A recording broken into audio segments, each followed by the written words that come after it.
Я вообще не ожидала, что пройду, потому что я не совсем в формате, мне кажется, такой арт-резиденции. Вот. Но я все-таки подумала, что я очень давно хочу на юг, и рискнула, подала заявку и прошла. Из всех в нашей группе резидентов для меня это была самая такая впечатляющая поездка. Во-первых, много каких-то стереотипов у меня про юг развеялось. Я увидела очень красивый, очень спокойный, очень такой приятный, уютный юг. Но все равно, так как я больше не традиционной живописью занимаюсь и не пейзажами, мне было интересно наблюдать за людьми. И села, которые по пути нам попадались, да, там было очень интересно, потому что нас пускали в семьи, мы смотрели на быт, мы смотрели, как люди живут, и это было прям замечательно. Мне еще очень понравилось, что на юге довольно много культур, и они умудряются уживаться вместе.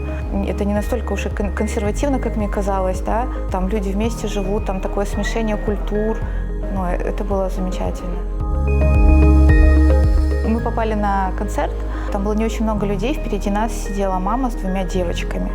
Я ее заметила, эту девочку, потому что она была в восхищении от музыки, она прям слушала, даже немного танцевала, ей, лет 6, наверное, маленькая. Она была такая красивая. Я когда увидела вот этот образ, танцующая маленькая девочка на фоне стены с выступлением, и там еще, так как это Баткенский театр, там были крупно нарисованы цветки айгуль. Я подумала, как символично, и сфотографировала и начала делать эскиз рисунка.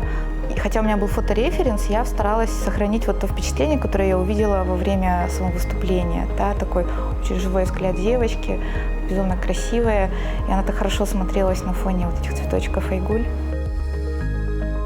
И у нас тоже есть такое представление, что женщины — это обязательно какие-то цветы должны писать. Хотя на самом деле женская оптика нужна нам всем, женский взгляд на мир. Я думаю, что как раз именно искусство — это про созидание, а не про разрушение, потому что в сети вообще сейчас такая напряженная обстановка, очень много злости, ненависти, люди разбиваются на отдельные лагеря.